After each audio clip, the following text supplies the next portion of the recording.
Intertexte, Louise Chevillotte.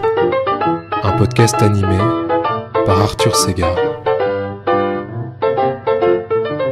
Bon Louise, je suis ravi de passer cette soirée littéraire avec toi et de parler avec toi du coup de différents textes qui sont importants pour toi. Le dernier texte que tu as trouvé vraiment beau, le texte qui parle le mieux d'amour pour toi, un texte qui provoque la réflexion, un texte que tu aurais voulu avoir écrit, un texte à offrir, un texte dans lequel tu aimerais vivre et une petite carte blanche à la fin. Et avant ça, il y a ce petit rituel pour commencer le podcast où tu as des cartes devant toi sur lesquelles j'ai marqué ou collé des petites phrases. Et donc, voilà, si tu veux en tirer une et voir si tu tombes sur quelque chose D'appétissant. Très bien. Alors, je vais te tirer une carte. Alors, œuvre. Substantif féminin.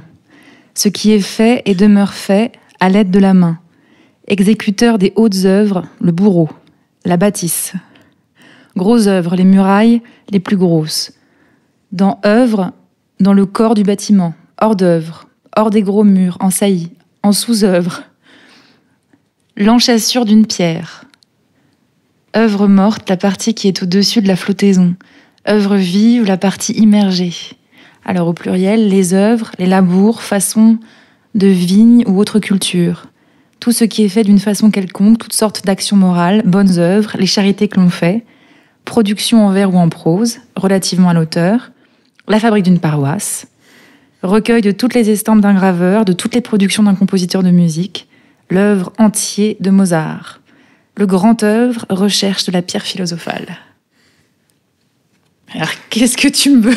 Et donc, c'était la définition du littré, un peu résumé, mais de œuvre. Dictionnaire de littré. Ma grande-tante m'a offert un littré quand j'avais 12 ans. J'étais écœurée parce que jusque-là, elle m'offrait toujours 50 € pour Noël. Et cette année-là, elle m'a offert un dictionnaire littré en me disant que si je comprenais pas maintenant, je comprendrais plus tard. Et en effet, c'est un dictionnaire que j'utilise beaucoup maintenant et toujours en pensant à elle. Donc, un beau cadeau, en effet. Eh ben oui, à l'œuvre, les œuvres, le hors d'œuvre. Non, c'est beau de le décliner comme ça, dans tous ses sens.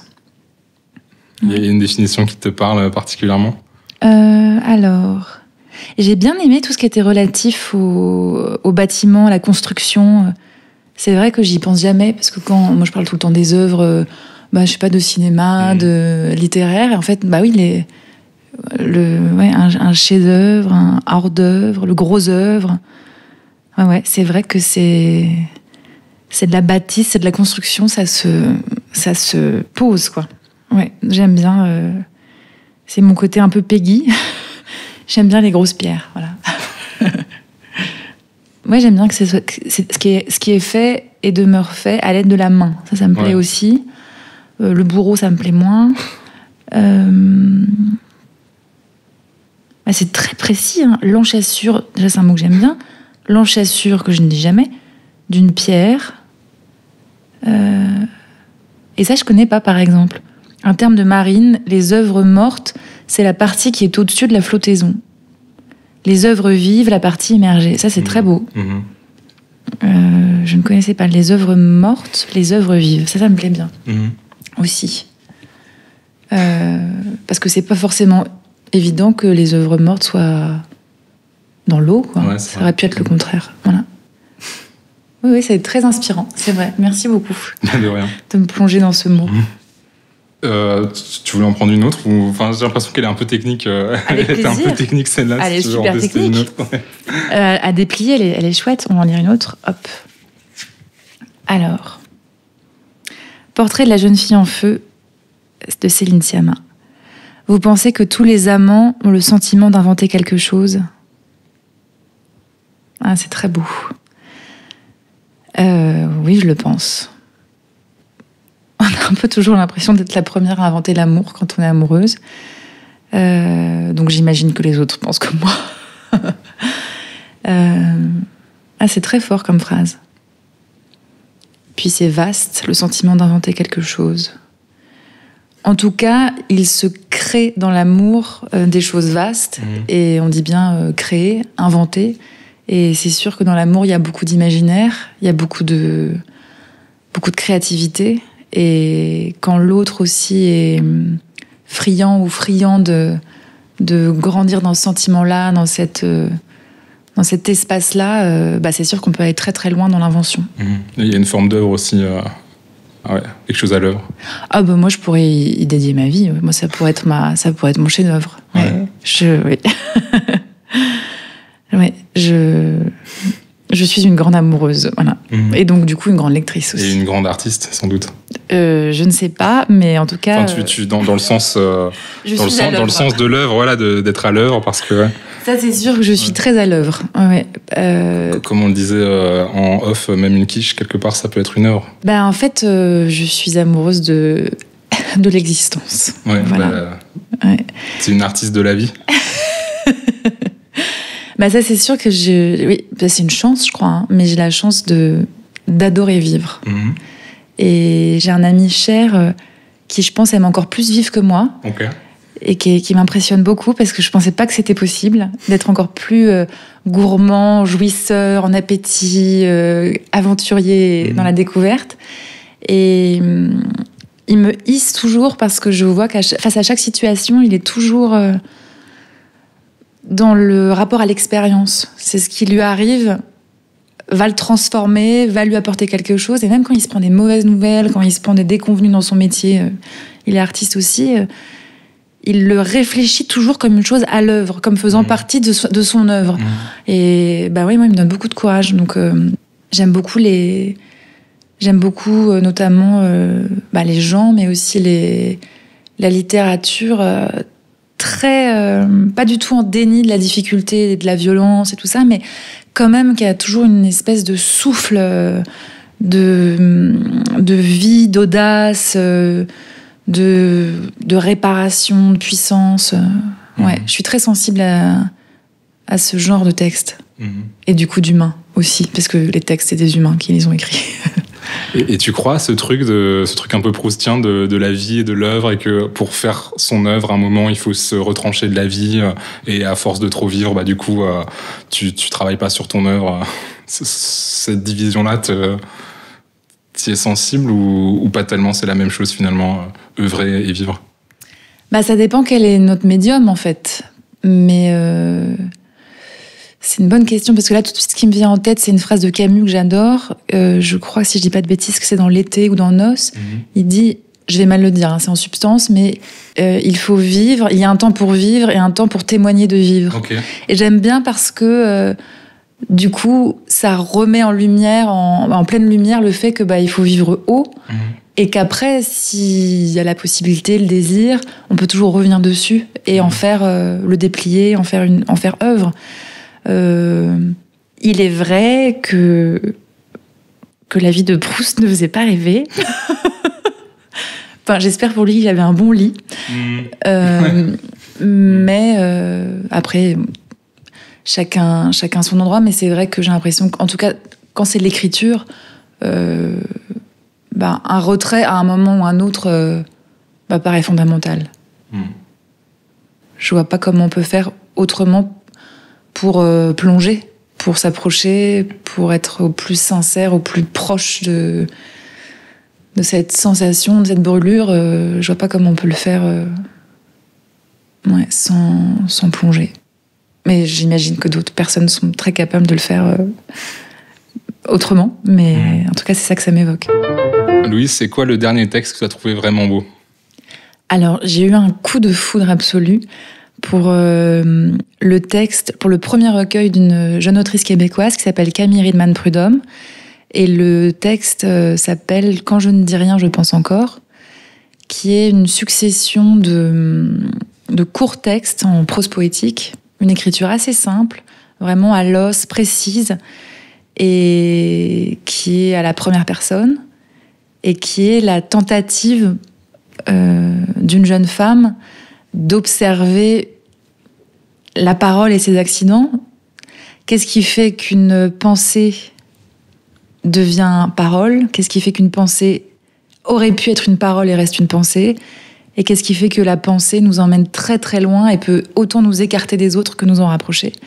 Et du coup, c'est vraiment l'aventure de toutes ces petites brèches, ces fissures, tous les endroits où on se sent profondément incapable d'être avec les autres. Et en même temps, je trouve que c'est un texte hyper joyeux, parce qu'en le nommant et en assumant toutes ces micro-failles, eh ben, elle s'offre la possibilité d'un retour. Et donc c'est assez beau, les parties s'appellent « Sortir de chez soi », avec plein de précisions. Je sais plus, il y a tempête et débâcle, des choses comme ça. Elle sait sortir de chez soi 1, 2, 3, 4. Et c'est sortir de sa pensée, sortir de soi-même, sortir de sa maison, sortir de... Voilà, aller vers. Et du coup, c'est un texte qui, au bout d'un moment, se décline à la deuxième personne. Donc c'est tu.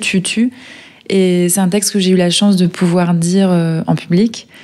Et en fait, c'est tellement précis, c'est tellement délicat dans les observations de toutes les petites choses qui font l'humanité et toutes nos déroutes, que tout le monde se sent concerné.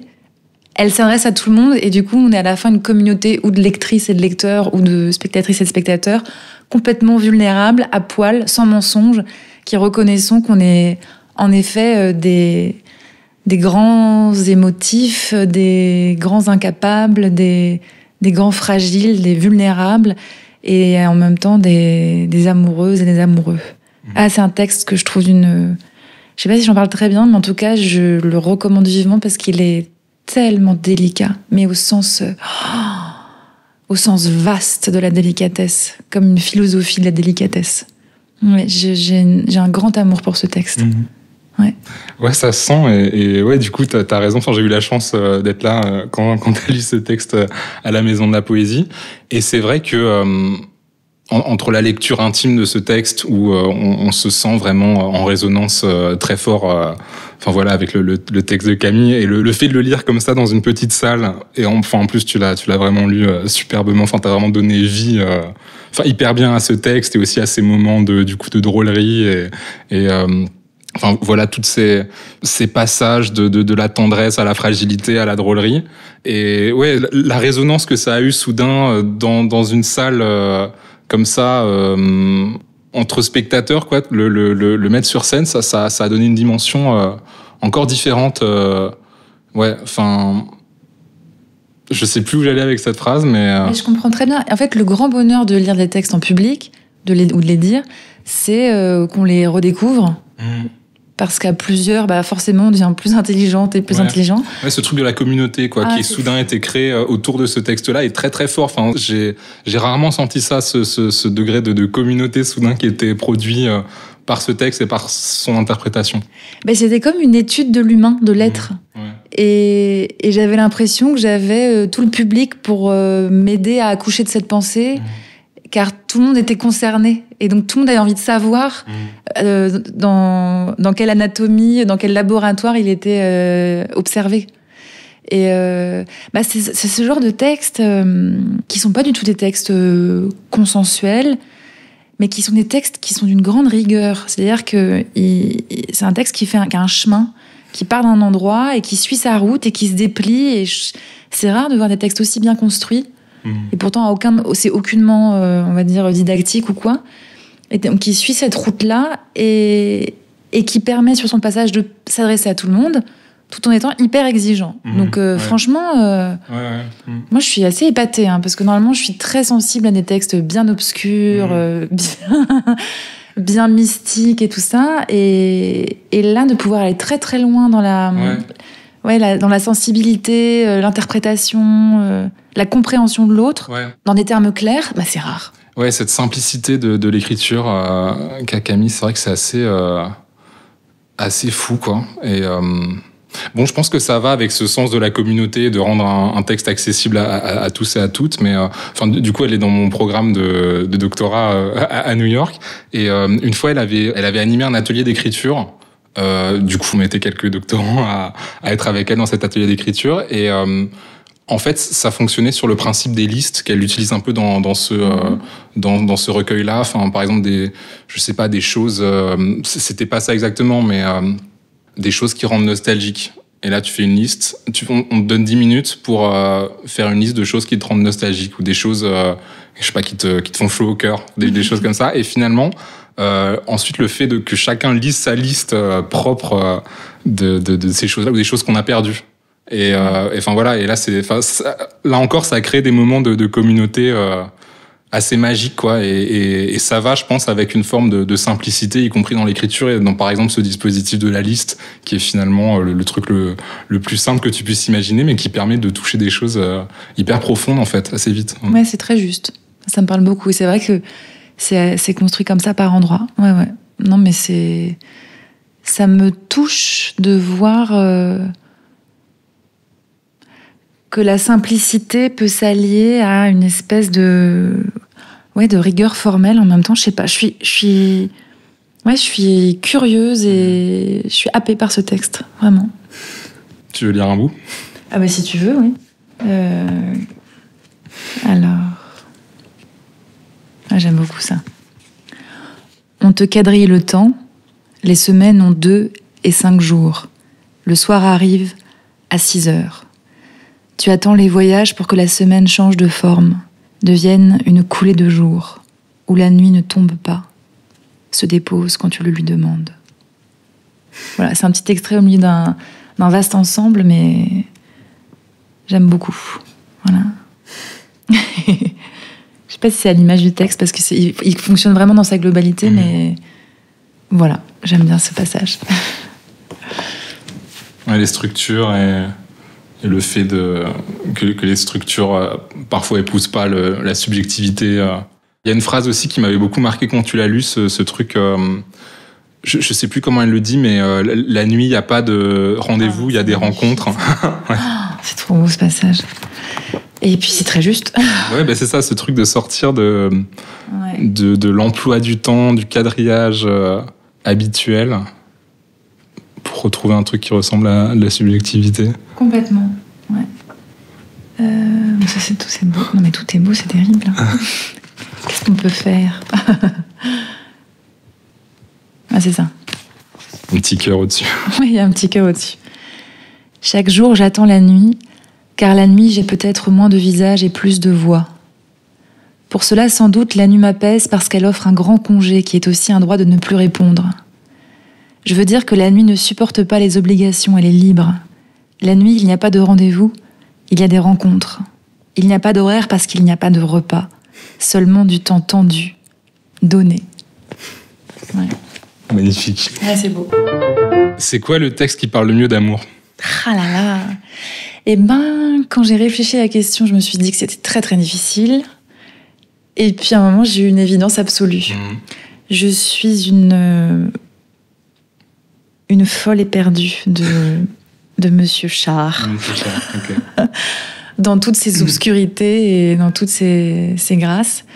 Et il y a un texte que j'aime énormément qui s'appelle Ma Renarde. Ok. Voilà, donc je peux te le lire, mais qui est... Je crois que je le connais pas, celui-là. Il me touche tellement. Alors... Mais je sais plus dans quoi il est. C'est dans les feuillets d'hypnose. Voilà, c'est ça. Bon, bah, de toute façon, la poésie, pour moi, c'est dur à dire. C'est à... Il faudrait la lire 2 fois. On peut les auditeurs peuvent rejouer le moment où tu lis, comme ça ils peuvent le réécouter. Ça, c'est très bien. Mais c'est vrai que quand on me dit un texte de poésie, j'ai toujours envie de dire « Attends, stop, reviens. » Pour qu'on ait le temps que les images se déplient, se déploient. Et surtout avec René Char, parce que c'est une telle densité de pensée, une telle profondeur, même sonore. Ouais.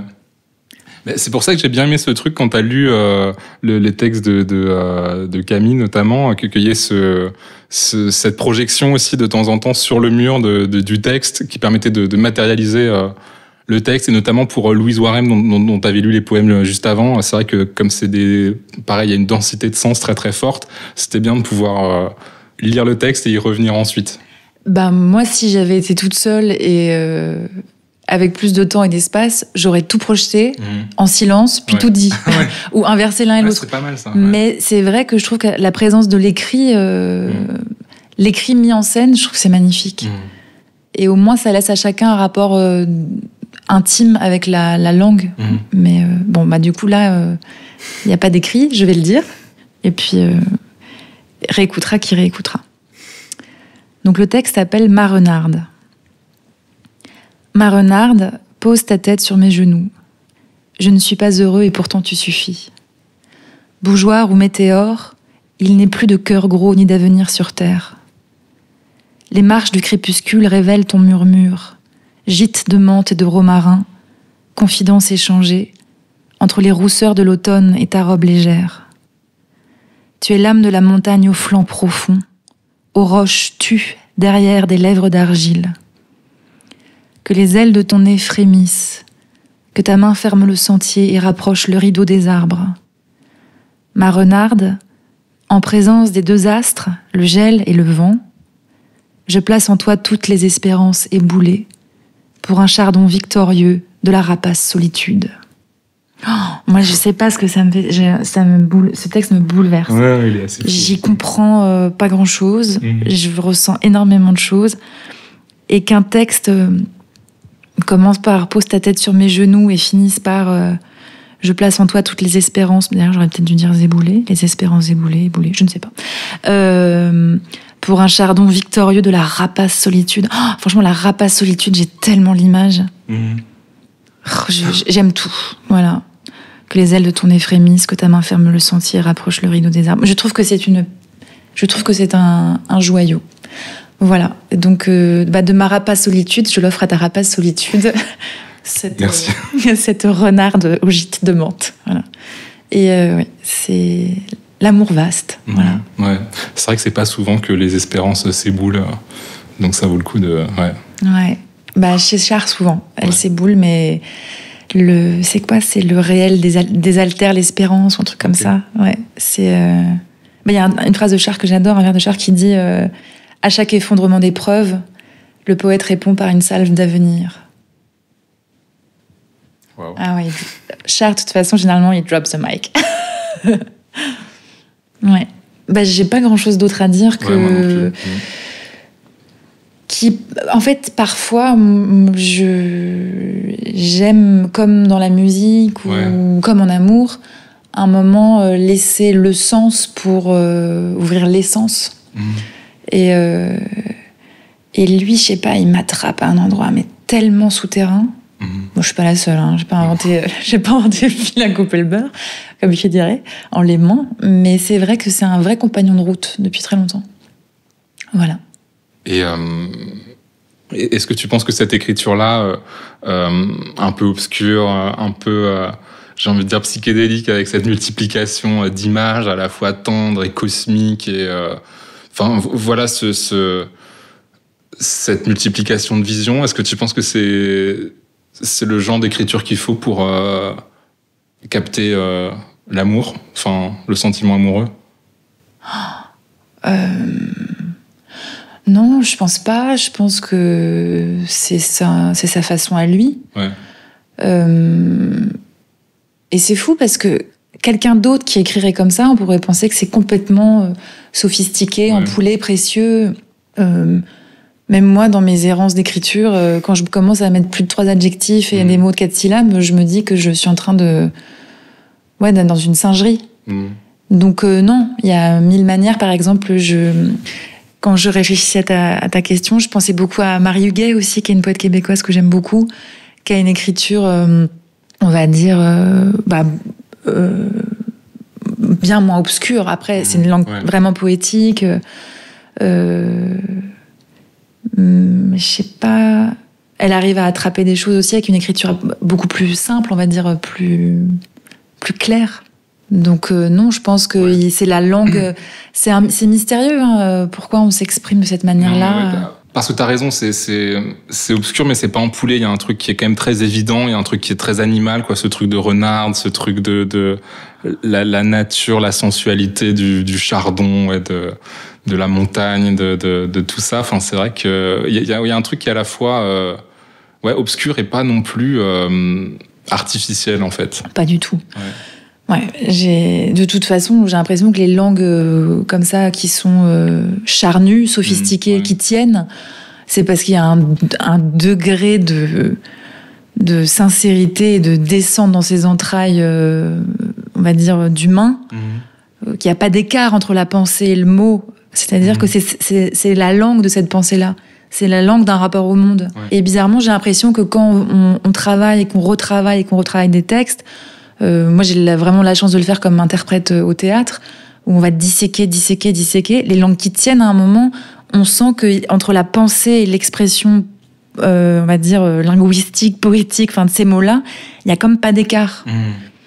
Et j'imagine que c'est où des autrices, des auteurs qui sont touchés par la grâce et du coup qui ont des fulgurances extraordinaires, ou alors un travail acharné de précision, comme un sculpteur qui viendrait polir son œuvre, son gros œuvre, son grand œuvre, son alchimie, jusqu'à ce qu'il ne reste plus que le suc en fait. Et c'est étrange, mais je pense à Char, ou même je pense à d'autres écritures, on va dire, qui ont des souffles comme ça. Je pense à Saint John Perse, ou dans un autre sens à Charles Péguy, qui sont des écritures fleuves, enfin pas à Char du tout, mais Péguy ou Saint John Perse. Et on pourrait penser qu'il y a trop de mots, qu'il y a un souffle, et tout ça. Ou Claudel.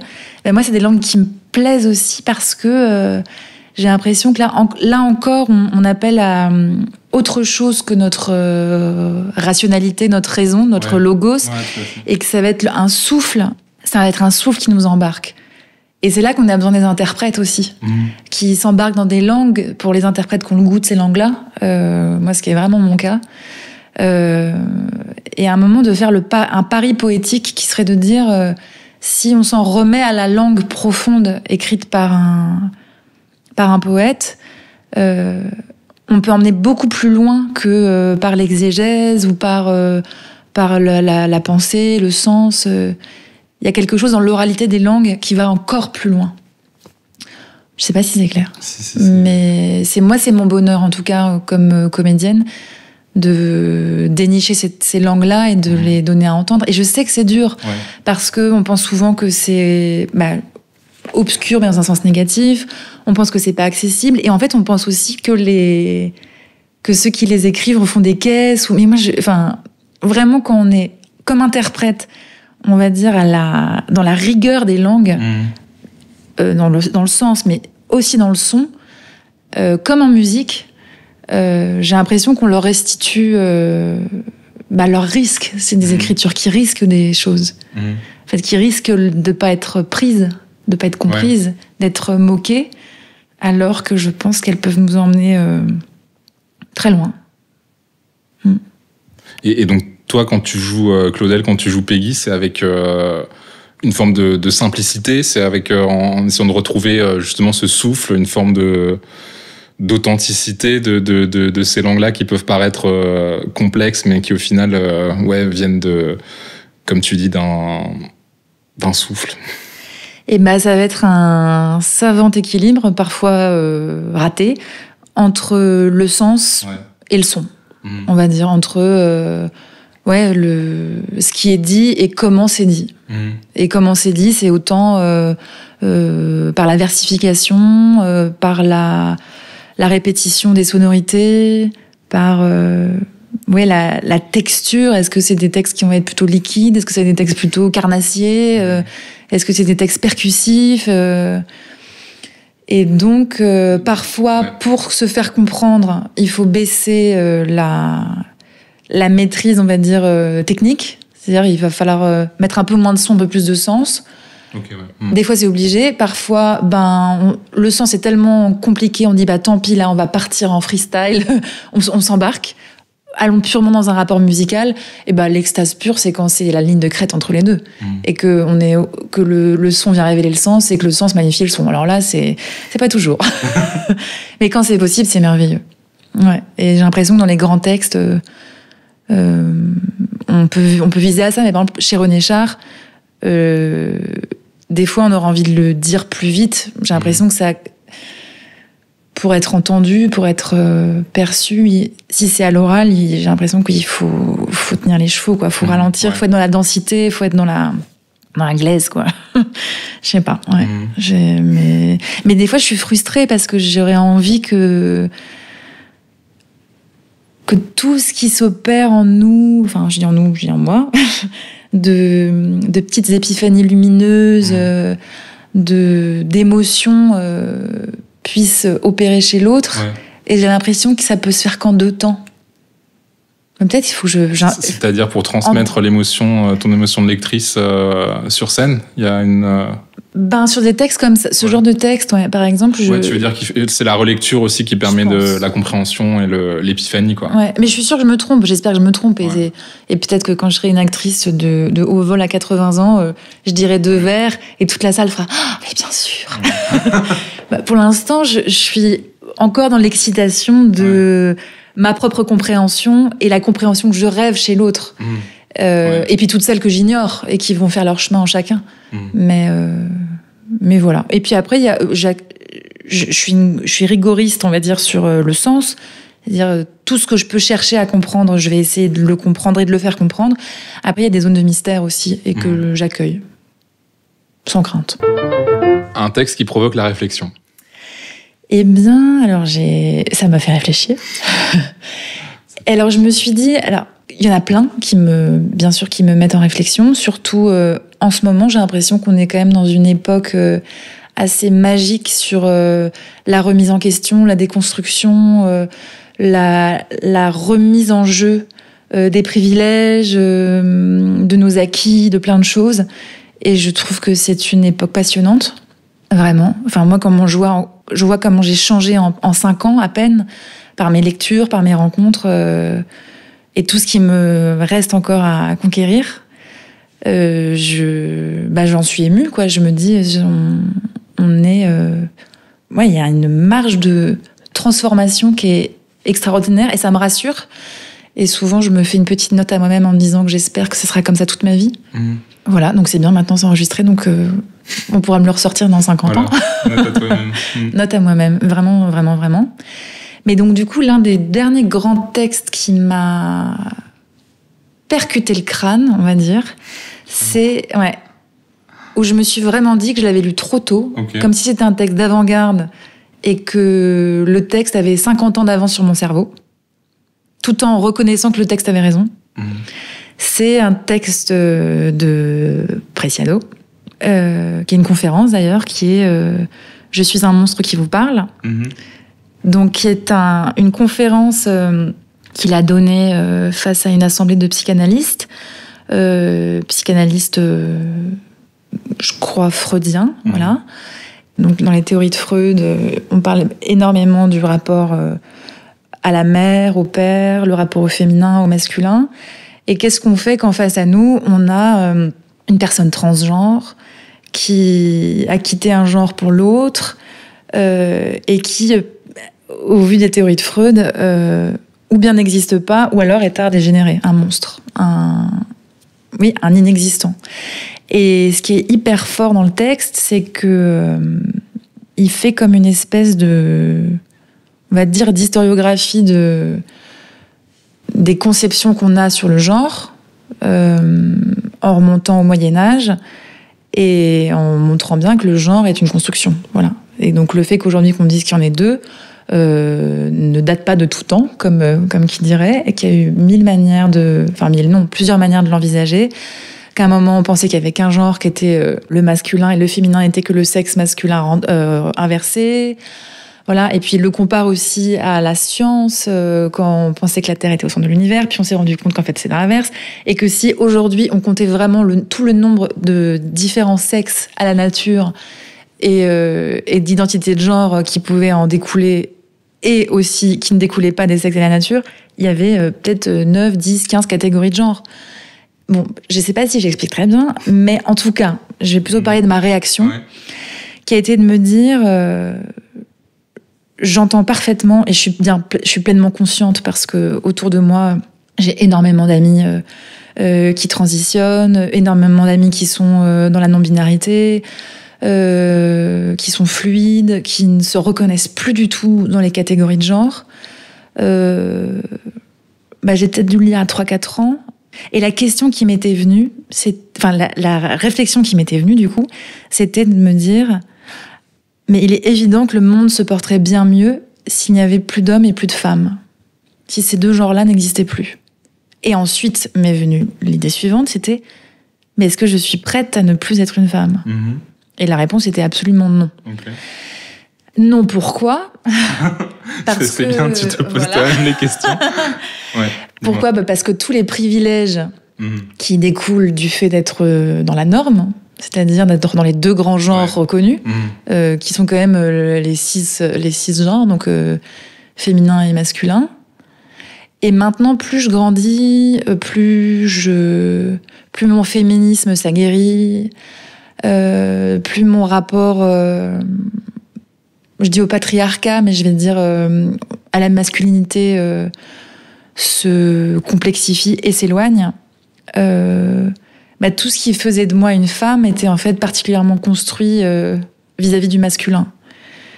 Et comme je m'en détache, et que c'est une des grandes fêtes de mon existence, parce que c'est un chemin de liberté, et bien du coup, tous les apanages du féminin qui m'importaient et qui me paraissaient me définir, me paraissent aujourd'hui très flous. Alors oui, je suis une femme, mais s'il fallait s'en défaire ou le démultiplier pour que tous les monstres aient un nom, ce serait avec un grand plaisir, et je suis prête. Donc il n'avait pas 50 ans d'avance sur moi, mais peut-être 3-4 ans quand je l'ai lu. Mais en gros, voilà, je pense que ça a été mes premières entrées dans les réflexions sur le genre, je dirais. Et j'ai aimé, c'est étrange, hein, mais cette radicalité de parole qui n'était pas du tout c'est une conférence, certes, mais c'était une injonction. En fait, de parler de manière très puissante en disant que ce système de pensée anéantit et annihile les autres. Et il y a un moment, je remercie beaucoup certains et certaines d'avoir la rage, la colère et la puissance conceptuelle qui va avec pour exploser les murs, parce qu'en fait, il ne s'agit plus de redéfinir en douceur, il s'agit de foutre le feu, quoi. Et comme cette colère-là et cette radicalité-là, pour moi, chez moi, elle passe par un autre canot, mais sûrement parce que je suis concernée à d'autres endroits, et aussi que je réfléchis comme je réfléchis, quoi, que j'ai ma sensibilité, mais je suis bien contente, lapsus, consciente, contente que d'autres le fassent. Voilà. Et vraiment, c'est un texte qui m'a remué. Trop bien, je sais même pas si j'ai des trucs à te redire, mais ouais, c'est un très beau texte. J'aurais adoré discuter avec quelqu'un en face, un psychanalyste ou une psychanalyste en face. Parce que moi, j'aide pas du tout la psychanalyse.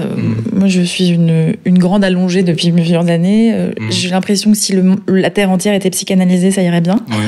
Parce que ça permet aussi de comprendre qu'on n'est pas l'objet de tout. Et que les gens avancent avec leur propre construction et qu'on est souvent juste une interférence dans leur construction. Donc tout va bien. Et puis, je veux dire, depuis Freud, l'eau a coulé sous les ponts. C'est comme si tout le monde se référait à Proust pour parler de la littérature. Enfin, il y a plus d'un siècle. Bien sûr. Évidemment que ce sont des gens qui sont des chercheurs aussi. Mais il est vrai que l'influence de Freud sur nos modes de pensée, nos relations et notre intime, c'est énorme. C'est ça, Non, mais c'est sûr que ça, sur la psychanalyse, ça soulève des questions compliquées parce qu'en effet, c'est pas possible de continuer à réfléchir avec les catégories d'un vieux mec du 19e siècle, d'une part, mais c'est vrai que il y a tout un courant anti-psy, et je pense que Preciado, c'est un peu ça aussi qui symbolise dans ce texte, en s'opposant à la psychanalyse elle-même comme discipline. Comme dogme. Comme institution disciplinaire, en fait, au sens de Foucault, au sens de presque carcéral, etc. Mais pour autant, je crois qu'il y a quand même aujourd'hui des psychanalystes, justement, qui explorent une psychanalyse queer et une autre façon de faire de la psychanalyse. Alors, je sais pas si c'est une façon de sauver un truc qui devrait pas être sauvé. Je sais pas si... moi, je pense que ça devrait être sauvé. J'ai l'impression que déjà que d'offrir à soi-même, de s'offrir un espace pour faire un petit pas de côté et foutre le nez dans nos contrariétés, nos errances, nos explosions, nos rapports conflictuels, plutôt que de se prendre tout dans la tête comme un grand vent qui ne s'arrête jamais, et juste prendre ce temps-là, je trouve que ça fait de mal à personne. Ouais. Et c'est surtout ce truc de se décentrer, parce qu'on pourrait penser, moi c'est comme ça que je le vis, mais on pourrait penser que c'est une manière de toujours se remettre au milieu du débat, et je crois pas. J'ai pas le sentiment. Mais en tout cas, je pense que il faudrait que je lise là-dessus un peu sur une autre forme de psychanalyse, mais je pense qu'il y a un champ d'exploration passionnant. Non, oui, parce que c'est sûr que la psychanalyse, il y a des très bonnes idées. Ce truc de laisser la parole se déployer et de voir ce que ça donne. Bien sûr que ça m'intéresse, sinon je ferais pas des podcasts de 1h30. Mais c'est une forme d'écriture aussi. Oui, voilà. Je veux dire, c'est comme l'espace, c'est comme le laboratoire de la pensée, de l'imaginaire. Ouais. Et puis cette question de l'inconscient, je veux dire, on en est parvenu, toujours. Du monde des rêves. Moi, je sais que je suis extrêmement agie par mes rêves. Il faut leur laisser un espace. Tu veux en parler de tes rêves? On n'est pas obligé. Je vais parler de mes rêves de texte. Ah oui, c'est encore mieux. Un texte que tu aurais voulu avoir écrit? Alors, je sais pas si c'est culotté que je dis ça, mais du coup, ça peut être n'importe qui, n'importe quand, n'importe quoi. Bien sûr. Voilà. Donc, autant prendre un texte qui m'a aussi explosé la tête. Ouais. C'est un peu bizarre, je pensais jamais prononcer cette phrase, mais j'aurais beaucoup aimé avoir écrit Cahier d'un retour au pays natal d'Aimé Césaire. Ok. Alors, ce n'est pas du tout possible parce que je n'ai pas quitté mon pays natal et que je n'ai pas du tout, cette existence-là. Mais comment a-t-il fait pour me faire sentir de l'intérieur comme étant mien toute la condition noire sur des siècles, l'arrachement des origines, des racines. Et là encore, ça reparle d'une forme d'obscurité. Mais c'est un long poème en vers libre qui a un souffle furieux, sulfureux, avec un vocabulaire vraiment extrêmement savant. Et en plus, c'est un vocabulaire... y a énormément de mots qui viennent des Antilles. Je me rappelle les menféniles, plein d'arbres, d'oiseaux. Donc j'ai lu avec un dictionnaire, pas mon littré, parce que mon littré était à la ramasse. En plus, je crois qu'il y a un petit vocabulaire à la fin, un petit lexique dans l'édition, il me semble. T'avais de la chance. Moi, j'ai eu une édition sans, parce que je me suis juste sentie idiote. Et en fait, évidemment, j'ai compris que c'était une espèce de pied de nez magistral, de dire, vous allez vous hisser à moi. Ouais. C'est-à-dire, moi, le noir, je parle mieux que tous les blancs. Je vais encore plus loin, je vais encore plus haut. Et en fait, il allie une espèce de puissance de pensée sur le colonialisme, le racisme, la violence, mais séculaire, millénaire du peuple noir, dit dans une langue mais tellement puissante. C'est-à-dire que je l'ai lu moi avec mon corps, quoi. Vraiment, il y a des passages qui me faisaient... J'ai l'impression que quelqu'un tapait sur le sol et que mon corps bougeait, quoi. Et ce qui est fou, c'est qu'il y a vraiment la présence de la neige. Je me rappelle à la fin, il y a la rétine blanche. C'est-à-dire que il y a une espèce d'affirmation profonde de la négritude, une espèce de différenciation absolue entre les noirs et les blancs, mais par la littérature et par la puissance du souffle et par la virtuosité de son écriture, il y a une communion. C'est-à-dire qu'il rejoint l'humanité en étant au-delà des différences, au-delà de toutes ces violences, par la poésie, par cette écriture poétique qui est pour moi l'écriture je sais pas comment dire, mais qui est une déclaration d'amour à l'homme, à l'humain, parce qu'on s'adresse à son âme, parce qu'on essaye de faire déguerpir sa raison, parce qu'on va lui dire ce qui se passe entre nous, c'est une affaire de son, c'est une affaire de musique, et c'est une affaire d'âme à âme, quoi. Je sais pas comment dire. Et donc, la puissance, du coup, quitte à rêver haut, j'aurais voulu écrire un truc hyper puissant, magnifiquement écrit, magnifiquement violent et réconciliateur. Et puis, il y a des passages que je trouve vraiment tellement truculents. C'est-à-dire que c'est pas une poésie pure, c'est très impur. Il y a ça dans la bouche, par exemple, je trouve que c'est très... là, c'est carnassier. Il y a beaucoup de consonnes, ça tape, ça frappe, c'est violent, c'est guttural. Il y a des passages, c'est moche. Hein. Enfin, je veux dire, c'est une langue aride. Et en même temps, il y a ce souffle qui avance, ces répétitions, là, tout le début qui est sublime. Ouais, c'est un des plus beaux textes de la planète Terre, hein, franchement. Ouais, je suis d'accord. Et moi, quand j'avais lu, ça m'avait beaucoup fait penser à Lautréamont, dans ce truc de violence absolue et en même temps de drôlerie, et tu passes du violent au sublime à la blague, vraiment en 2 phrases. Ouais. Mais sauf que Lautréamont, j'ai essayé 1 milliard de fois et j'en comprends pas la transcendance. Okay. Alors j'ai un plaisir, on va dire, langagier, de son, même d'excitation un peu parfois subversive et tout ça. Mais c'est vrai que chez Césaire, là où c'est... ça t'explose à la tête, c'est que ça devient un projet politique que de parler haut. Bien sûr. Voilà.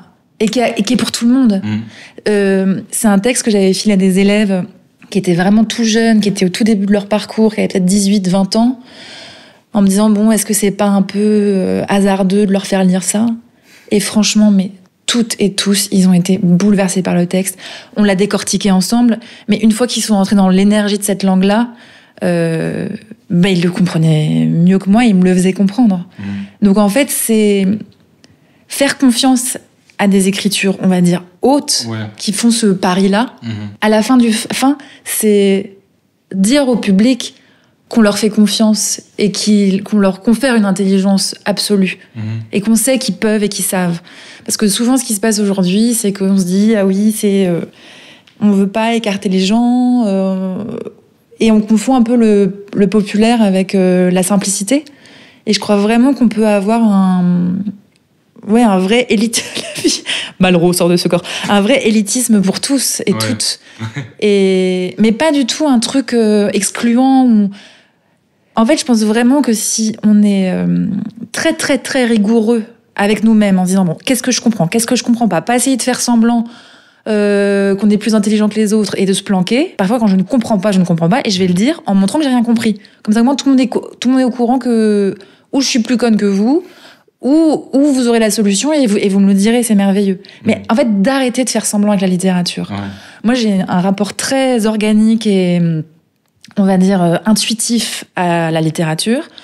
Souvent, quand je parle des textes, c'est parce qu'ils me touchent, parce qu'ils me bouleversent, mais j'ai pas du tout envie d'avoir on va dire un exercice pédant ou de surplomb. Mais en même temps, j'aime des textes qu'on dit compliqués, je le sais. Donc, j'ai l'impression que mon exigence doit se placer dans une espèce d'intransigeance face au sens, mais qui passe par la langue. Je sais pas si c'est clair. Mais de jamais faire semblant, en fait. Il faut avancer à découvert, il faut avancer à nu. Et j'ai l'impression que certaines écritures le permettent. Un texte à offrir. Alors là, je vais aller dans les eaux romancières. Alors je lis assez peu de romans, il est vrai. Mais j'ai découvert une autrice qui me plaît énormément, qui s'appelle Claudie Hunzinger, qui s'est mise à écrire à 70 ans et qui est déjà, je crois, à son 5e ou 6e roman publié chez Grasset. Donc, pour tous ceux qui pensent qu'il est trop tard pour se mettre en écriture ou à l'œuvre, ça m'inspire énormément. Et c'est son dernier texte qui s'appelle « Un chien à ma table », qui se passe dans une vallée, sur le flanc d'une montagne où elle vit avec son compagnon depuis des années. Et un soir, ou un matin, je ne sais plus, un jour, disons, arrive une chienne. Et en fait, l'immense bonheur de ce texte, la beauté de ce texte, c'est que donc cette narratrice parle de deux vieux, des vioques. Donc on est dans la carcasse, dans le corps d'une femme de plus de 80 ans, dans l'amour de deux êtres de plus de 80 ans, avec toutes leurs petites impossibilités, tous leurs immenses possibles, et surtout, tout est vivant. C'est-à-dire la chienne, comme le compagnon de vie, comme les plantes, comme les livres, comme la matière. Tout est l'immense danse du vivant. Mais c'est pas du tout quelque chose qui est romantique dans le livre. C'est vraiment une expérience du sensible. Et donc, cette autrice vit depuis plus de 60 ans dans les Vosges, entourée par la nature. Et on sent que ça... Enfin, moi, je sens dans ce texte une vie mêlée aux éléments. Et donc, je sais pas... C'est un texte que j'ai beaucoup offert, qui est extrêmement bien écrit, mais qui m'a attrapée à un endroit très intime, que j'aurais du mal à décrire. Il faut lire ce livre qui est vraiment un bijou. Je sais pas, en fait, elle tisse un fil sur une humanité que je n'avais jamais lue et que je crois importante, qui nous décentre, en fait, qui décentre de l'humain, mais qui rend tout d'autant plus vivant et sensible et profond. J'aimerais tellement en parler mieux, mais je crois vraiment qu'en fait, ce livre se passe de mots et qu'il faut le lire et l'offrir. Non, mais t'en parles très bien. Tu serais pas un peu mystique? Qu'est-ce que ça veut dire, être mystique? Je sais pas, ce truc de tout est vivant, des sensations qui rendent les choses vivantes, et ça me rappelle un peu aussi le texte de René Char, qui lie toutes les choses qui existent dans un même souffle, et y compris jusqu'aux astres. Ouais, c'est joliment dit. Alors, je ne sais pas si je l'étais, je le deviens peut-être. En tout cas, c'est vrai que je suis extrêmement sensible à la chaleur du soleil sur une joue, aux sensations. Il y a un vers de Emily Dickinson que j'adore qui dit « On ne sait pas toujours la source du sourire qui flue vers nous ». Et moi, je suis quelqu'un qui aime bien sourire. Et je sais pas, ce mystère de deux inconnus dans une rue qui sourient juste pour le plaisir de sourire. Voilà, toutes ces petites grâces partout. C'est vrai que j'y suis sensible, c'est mon appétit. Mais en tout cas, chez Claudie Munzinger, elle le pousse encore plus loin. Elle le pousse dans le minéral, dans l'animal. Et c'est des zones où je vais pas, quoi. Et c'est ça qui est magique quand un texte nous touche, c'est qu'elle m'amène dans son œil, et je suis ressortie de cette lecture comme connaisseuse ou amatrice d'un nouveau rapport au monde, et que je mets ensuite en exercice. Donc en fait, on dit souvent plus on lit, plus on a 1000 vies et tout ça, mais c'est vrai que je me sens composée en tout cas d'une multitude de regards qui sont autant ceux de mes amis, de mes amours, que de mes amours de papier, quoi. Et ça, c'est... En fait, très sincèrement, je suis tellement reconnaissante à ces gens qui s'enferment souvent pour capter l'histoire juste, le vers juste, la phrase juste, et que ça demande tellement de rigueur, ça demande tellement de solitude, tellement de... franchement, moi, je suis admirative. Et du coup, ça nous permet de rentrer encore plus en connexion les uns les autres, de manière profonde. Parce que certaines personnes font cet effort-là, quoi. Donc oui, voilà, je suis une grande amoureuse des gens à l'œuvre. Voilà. Et de la vie, oui, ça c'est sûr. Justement, un texte dans lequel tu aimerais vivre? Aïe, aïe, aïe. J'ai plein de dire la même chose à laquelle j'avais pensé. Un texte dans lequel j'aimerais vivre. J'avais envie de répondre Les Guerrières de Monique Witting, parce que c'est un monde de femmes qui reconstruisent tout, qui d'abord détruisent puis reconstruisent, sans reproduire les violences d'un monde d'hommes. Et c'est vrai que quand j'avais lu ce texte, j'en avais pleuré, parce qu'on a tellement de travail. Mais je sais pas si j'aimerais y vivre, parce que il y a quand même tout ce passage de la guerre. Alors je crois que je suis un peu une pantouflarde et j'aimerais déjà être dans l'Éden. Rien à voir, je pense là tout d'un coup à, comme on parlait de la chaleur de l'été, la chaleur du soleil. Noces de Camus, c'est un texte qui qui m'enivre. Parce qu'il y a cette puissance du souvenir, il y a cette délectation des sons, des odeurs, et il y a aussi un moment dans le texte qui est très beau. Il revient à un endroit où il est venu il y a des années, et il y revient avec quelqu'un qu'il aime. Et il se pose la question de savoir qu'est-ce qui reste de cette vie-là ici, de ces sensations-là ici. Et la réponse est dans la personne qui l'accompagne. Et souvent, j'ai l'impression que quand on redécouvre une œuvre ou quand on redécouvre un lieu, quand on reparcourt un souvenir, si on est accompagné, alors là, toutes les saveurs reprennent du sens, reprennent corps. Et être accompagné, ça peut aussi être le mettre en écriture. Et là, j'ai l'impression que c'est ça qui fait. Mais ah oui, j'ai un souvenir très très sensuel de cette lecture. Que des saveurs, des odeurs, et puis des pans de texte entiers où je recopiais tout dans mon carnet. Alors je me suis dit, mais je vais recopier le bouquin, quoi. C'est pas possible, c'est si beau. Donc ouais, j'irais bien vivre sur ces rives-là. Ouais, dans la fin de l'été, ouais. Oui, il est assez incroyable ce texte. Ah ouais.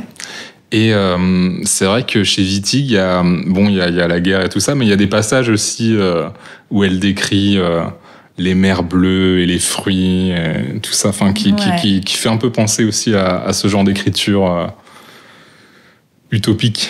Ouais, complètement. Et je crois qu'il faut avoir envie de vivre dans une utopie, voilà.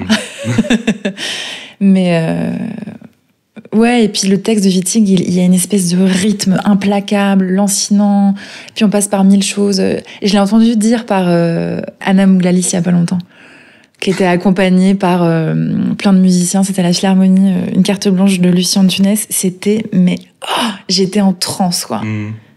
Et hyper puissant. Parce que cette accalmie, là, après la guerre, quoi. Moi, j'ai plus rien d'autre à dire sur ce texte, quoi. Vraiment, je recommande vraiment de le lire, et tout Wittig, dans l'ensemble. J'aime énormément le Poponax aussi. C'est vrai que la littérature féminine a tellement peu d'espace dans nos constructions, je sais pas, à l'école, même dans les cours de théâtre que j'ai pu faire, dans les textes qu'on me passait et tout ça. Moi, c'est assez récent, hein.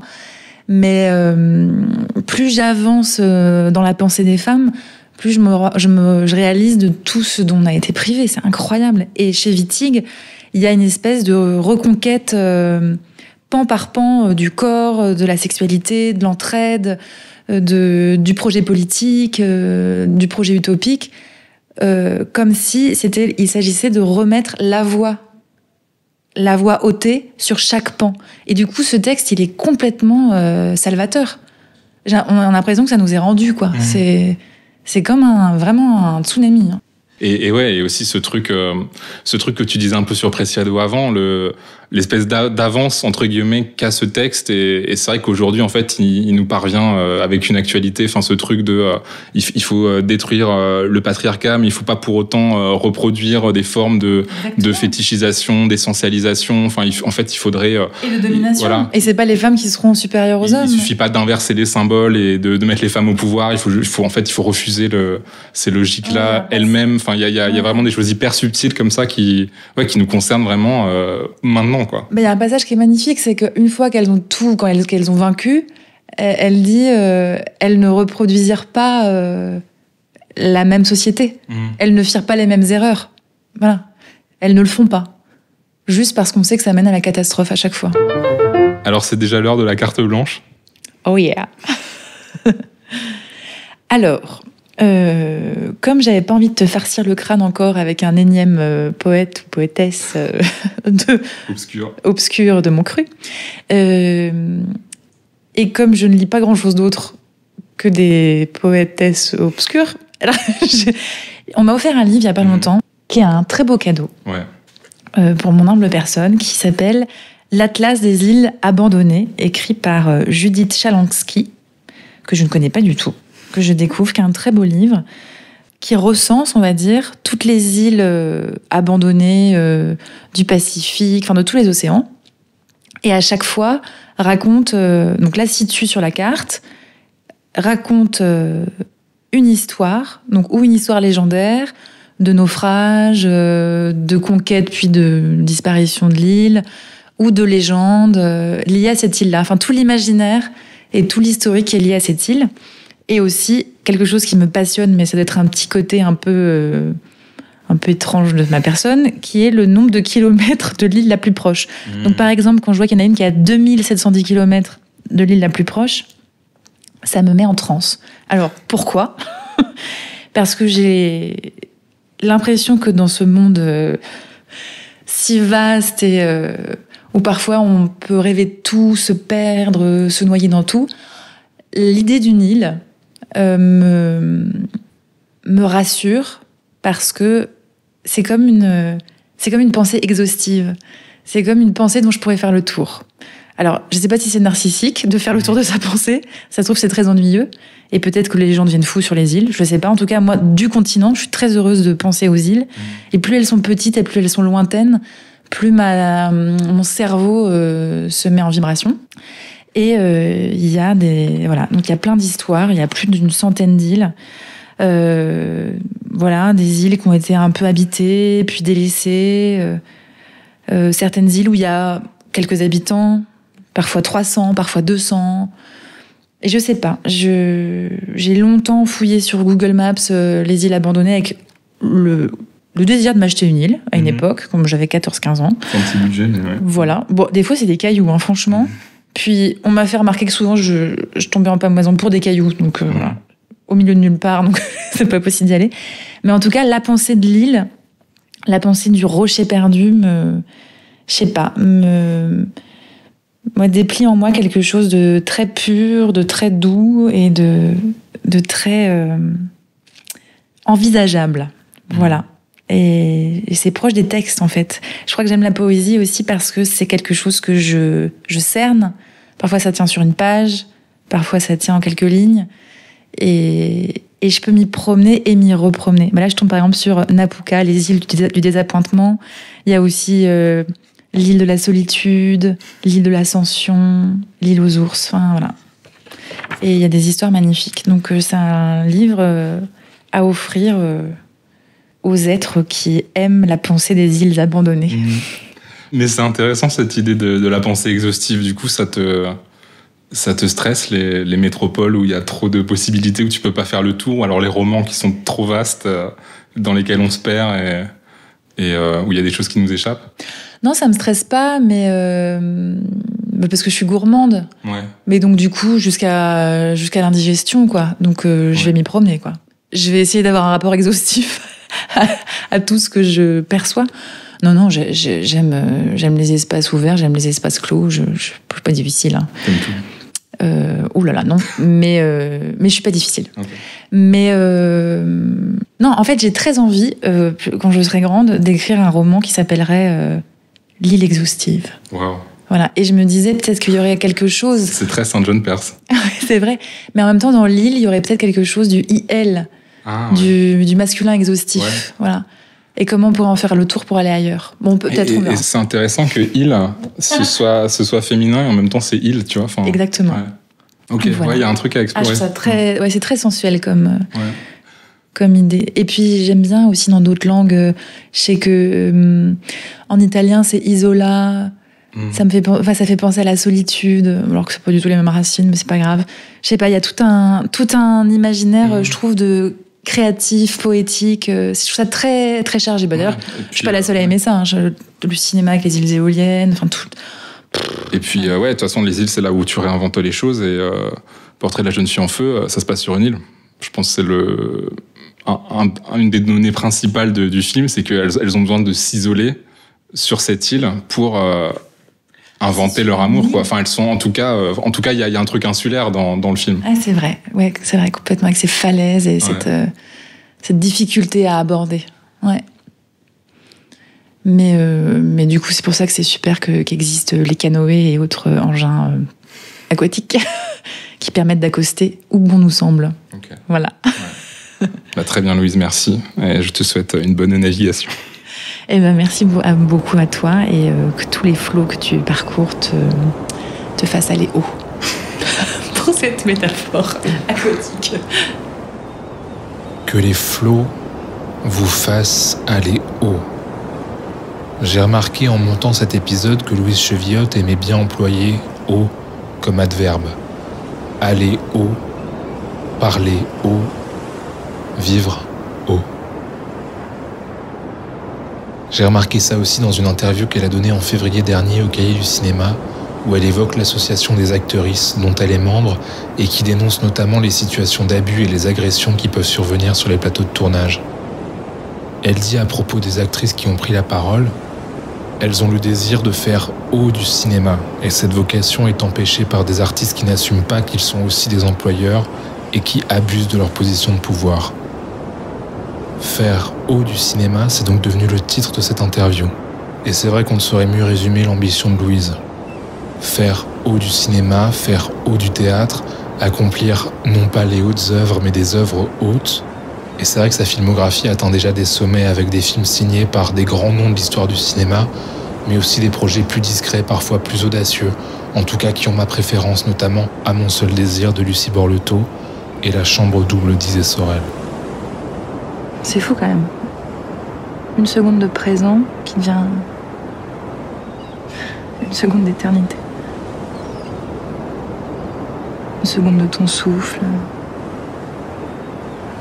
Un sourire, l'éclat d'un regard. On attend également avec impatience After d'Anthony Lapia dans les salles le 25 septembre et l'année prochaine une adaptation théâtrale de Thérèse et Isabelle d'après Violette Leduc, mise en scène par Marie Fortuit à partir du 26 février au Phénix de Valenciennes, puis au Théâtre de la Ville du 28 mars au 11 avril. J'espère que vous avez apprécié autant que moi cet épisode. Personnellement, Louise, je pourrais l'écouter lire le Littré en entier comme un poème, en partant d'Abaka jusqu'à Zitogal sans que ça me lasse une seconde. C'est déjà une immense actrice et on ne peut que lui souhaiter, nous souhaiter, de la revoir souvent et pour très longtemps sur scène et sur les écrans. En attendant, ne craignez pas les hauteurs, prenez soin de vous. Partagez cet épisode, parlez d'Intertexte, dites à vos amis « Ah tiens, je connais un super podcast mixé par Hugo Cardona, illustré par Pauline Le Serre, réalisé par Arthur Ségard. Ça parle de texte, du dernier texte que vous avez trouvé vraiment beau, du texte qui parle mieux d'amour, etc., etc. » Et on se retrouve dans un prochain épisode avec une invitée fan de bande dessinée, de country et de fantasy britannique. À très bientôt.